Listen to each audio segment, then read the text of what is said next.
Yeah, quite often. Kind of sometimes the illustrator, he'd be saying, okay, Alison, now we are the designers, you're the writer. But they were really good. They really allowed me contribute and be a part of the design process. So one of the ones that this really did happen was 1715 to 1720.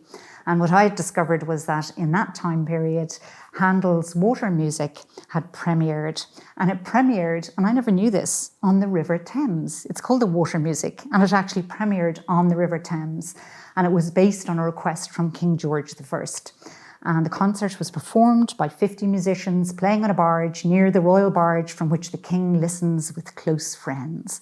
And you can hear there, listening closely, I'd slightly edited that, but I did write all my facts in the present tense because I really wanted when somebody was on a page to be deep in that page. And it's a funny thing writing in the present tense. It's similar with poetry. Something different happens when you say things in the present tense. It's as if I'm there now. So I loved this concept that out on the barge and the king, and they listened to the water music, and I love the water music. So I had, it had just popped into my head, the Thames, the water, and of course EastEnders, which we're very familiar with in Ireland and in the UK. So the very classic opening to, or closing to EastEnders is you see the Thames and the little lovely line of that river, and it's so distinctive. Everybody knows it.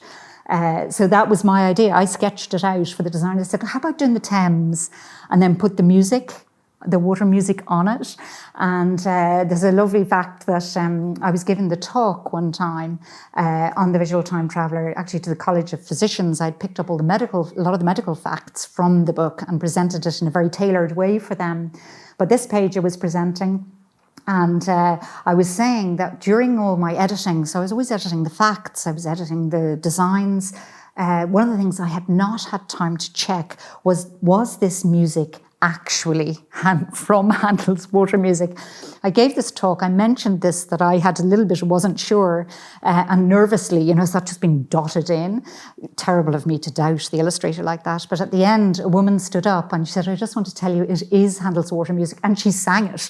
So that was one of those, when I give a talk, sometimes I learn new things and new stuff comes out of it, or people spot connections I hadn't spotted before, which is, again, the kind of magic of it.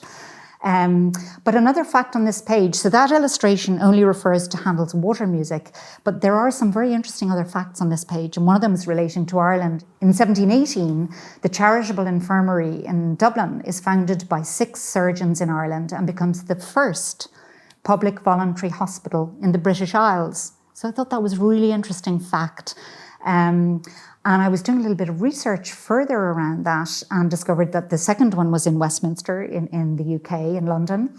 But also we go back to Handel, and we all know in Ireland that Handel's Messiah was first performed in Ireland. So it's kind of got me thinking about that. And apparently at that Messiah in Fishamble Street in 1742, that was the first airing of Handel's Messiah, and 700 people attended. And apparently the money they made from it went to these charitable hospitals, and this charitable infirmary was one of them, received some of the funds that were made at the launch of the Messiah. But another lovely little fact, because they wanted to fit lots of people in, and 700 people were attending, the ladies were requested not to wear hoops, and the men were asked not to bring their swords. So it's this, for me, this jumping off point of history. It would kind of just, my head would be going in so many different directions, because on the same page we have 1718, Blackbird the pirate is killed in action at Ocracoke Inlet in North Carolina after receiving 5 musket ball wounds and 20 sword lacerations. Blackbeard, I didn't even know he was a real person.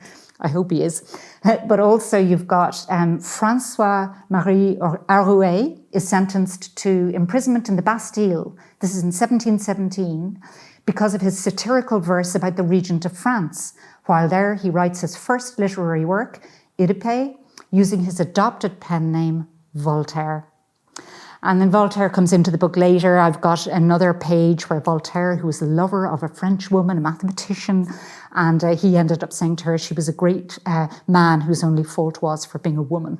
So, it was so enriching, this. there was this feeling of taking off with it, and as if the whole information from the world was here suddenly at my fingertips, and I was being allowed to curate it. So it was an extraordinary thing, and anybody could have done it, but this is how I chose to do it.